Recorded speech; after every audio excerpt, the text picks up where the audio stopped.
Hi friends, இன்னைக்கு நம்ம கனவா பெப்பர் கிரேவி எப்படி செய்யலாம்னு பார்ப்போம். வாங்க வீடியோக்குள்ளே. இதுக்கு என்னென்ன தேவையான இன்க்ரீடியன்ஸ் பார்க்கலாம்.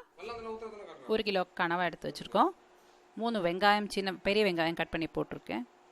2 தக்காளி கட் பண்ணி வச்சுருக்கேன். தேவையான உப்பு, கரம் மசாலா வித் பெப்பர், இஞ்சி பூண்டு பேஸ்ட்டு வித் கருவேப்பிலை, சில்லி பவுடர், மல்லித்தூள், மஞ்சத்தூள், அப்புறம் வரமிளகா.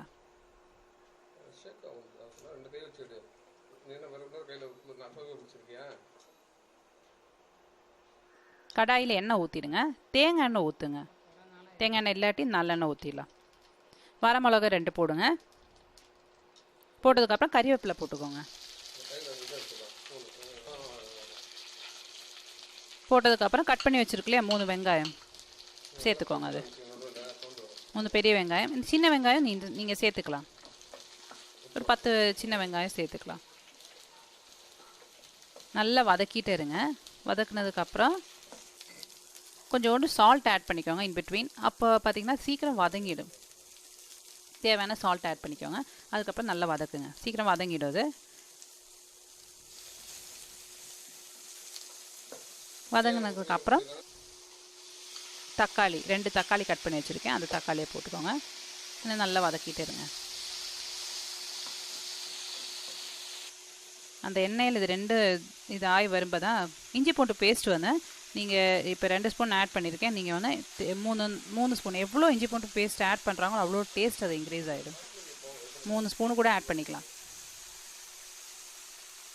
அதுக்கப்புறம் மஞ்சத்தூள் 1/4 டீஸ்பூன், மிளகாத்தூள் 1 டீஸ்பூன், மல்லித்தூள் 1 டீஸ்பூன். இதை ஆட் பண்ணி நல்லா திருப்பியும் வதக்குங்க. வதக்கிட்டே இருக்கட்டும்.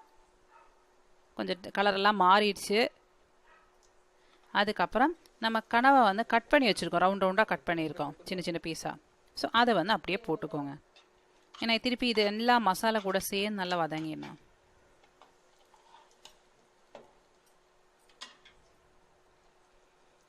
திருப்பி அதில் நல்லா இது பண்ணுங்க. வதக்கிட்டே இருங்க.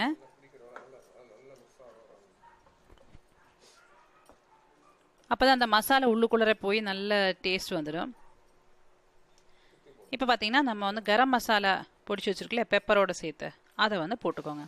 போட்டு திருப்பி நல்லா வதக்குங்க. இப்போ கொஞ்சம் பாருங்களேன், கலர் கொஞ்சம் சேஞ்ச் ஆகிருக்கு. அதுக்குள்ளே உள்ள தண்ணி ஊற்றவே இல்லை. இதுக்கு அப்புறம் தான் நீங்கள் தண்ணி ஊற்றணும். தேவையான தண்ணி ஊற்றிட்டு லிட் வச்சு க்ளோஸ் பண்ணிவிடுங்க கடாயை. ஒரு 1/2 அன் ஹவர் வேக இருக்குது இந்த கனவைக்கு. இந்த டேஸ்ட் எல்லாம் மசாலா எல்லாம் இறங்கிடுச்சு. பாருங்கள் எப்படி வந்திருக்குன்னு. கமகமகமான ஸ்மெல்லு வருது. யம்மி. பாருங்கள், நான் அதை அப்படியே சர்விங் பிளேட்லேக்கு மாற்றிட்டேன். இது வந்து வெறுமனே சாப்பிட்லாம். சப்பாத்தி கூட, தோசை கூட, இட்லி கூட, சாதம் கூட சாப்பிட்லாம். அவ்வளோ டேஸ்ட்டாக இருக்குது. சூப்பர் ஸ்மெல் வருது. நீங்களும் ட்ரை பண்ணுங்கள். தேங்க்ஸ் ஃபார் வாட்சிங் அஸ். Keep supporting us. பாய்.